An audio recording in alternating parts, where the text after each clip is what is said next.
Yellow Maize. The minority leader of the House, Right Honorable Kingsley Chinda, in an interface with the National Assembly New Media, has disclosed the plans of the Minority Caucus agenda. Says though they support the removal of subsidy, they express need to cushion the effect of subsidy and hopes the long-term program the government promises will be fulfilled. Says they are preparing as opposition party and will not be noise without actions. The 10th Assembly Minority Leadership, we sat down and looked at it critically and decided that minority position should be one that should act not just as a watchdog, but also provide credible alternatives. And then it should be a group of persons that are deep thinkers. And whatever we do, our interest should be the interest of Nigeria, first and foremost, not our personal interest, not for purposes of popularity, not for party interest. And so we have also come up with what we call our Minority Caucus agenda, which is a guide to us on what kind of opposition we should present before the House. You are all aware that even after the elections, up till recently, members of the National Assembly were still litigating. A lot of members were in court. After that, they appealed. So that has made it a little bit difficult for us to take off fully. But I can tell you clearly, part of our vision and mission, part of our program is even what we are doing this morning. We expect that quarterly we'll have a roundtable with eggheads in the country, the best brains in every field, in every area, that will make their contribution in governance and then guide us with facts and figures with which we can present credible opposition on the floor of the House. Responding to secretarial engagement, Honorable Chinda expressed satisfaction in the response of the service chiefs and shed more light on the bill he sponsored on local content. Says it will be difficult to develop local industries if steel sector is not developed. He reintegrated the need to improve on patronage of local content.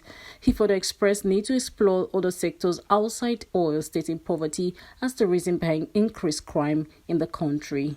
Engagement with the service chiefs, you saw how deep the questions were, how free people were allowed to clearly express themselves. And because we know that that's the security sector, it's a very delicate part of our government and our society. And that's why we had to go into an executive section for them to tell us truly what is happening. Because every week we have not less than 2-3 motions on security on the floor of the parliament. And every week, we observe 1 minute of silence for those who have been killed, who ordinarily would have been alive today. And so we are worried with that. That's why we had to take them on very deep issues, which we cannot throw open to the public. But I will tell you that it was very successful.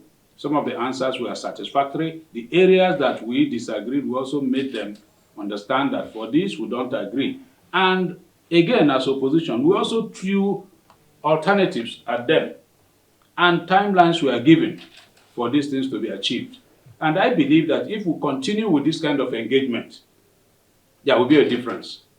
The service chiefs will actually understand that Nigerians are interested in what is happening.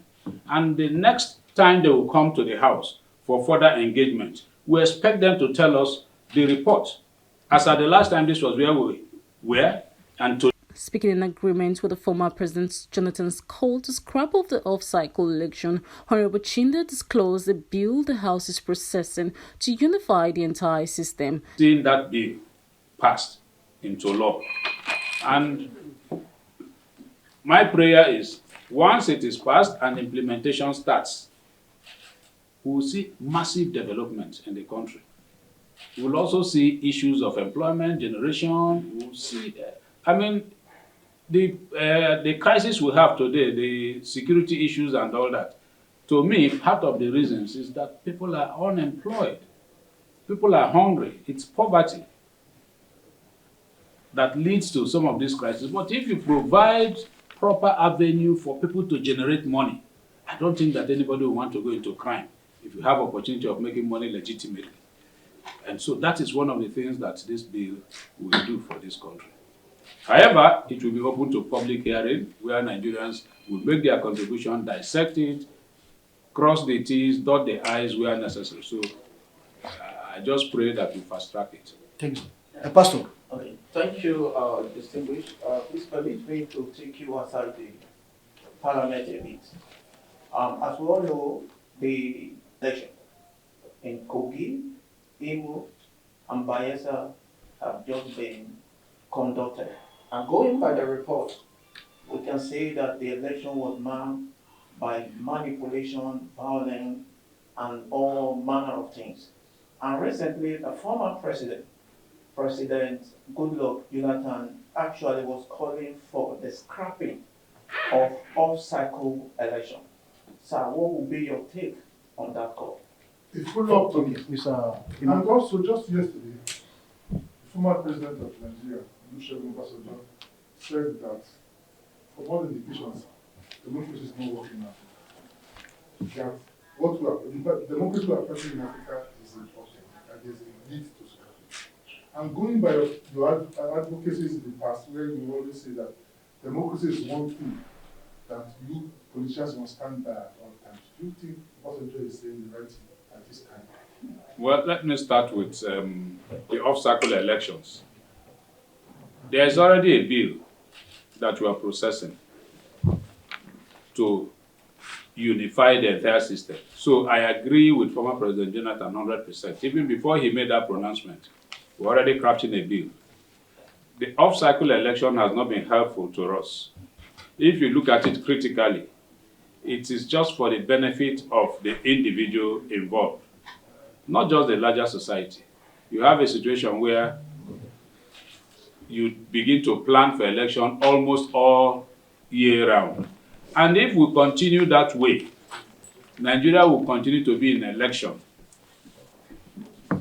in the 4 years, because we expect that we'll have more off-cycle elections as elections are being nullified by the judiciary and fresh elections conducted.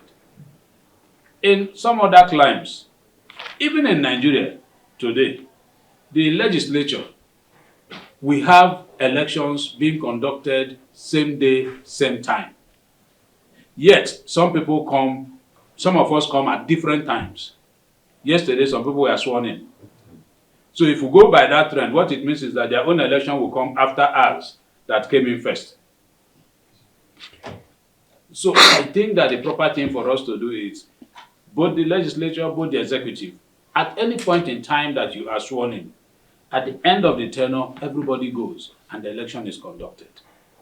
So I agree with President Jonathan that there is need for us to look inwards. Let's look at the country first, which I have said from the beginning, the interest of the country, interest of Nigerian public. Let us completely scrap off-cycle election. It is 4 years, it is 4 year tenure. At the end of the 4 years, you go back for fresh election, whether you have stayed in office for 1 day, just like you have in the legislature. There are people who came in close to end of tenure, and they went back for election after a short while. So the same should apply to the executive arm. I don't see why it should not apply. So we're working on that bill. Now, back to the issue of democracy. I believe, and I still say so, until I have a stronger reason to change my opinion, that the worst democracy is better than the best military government.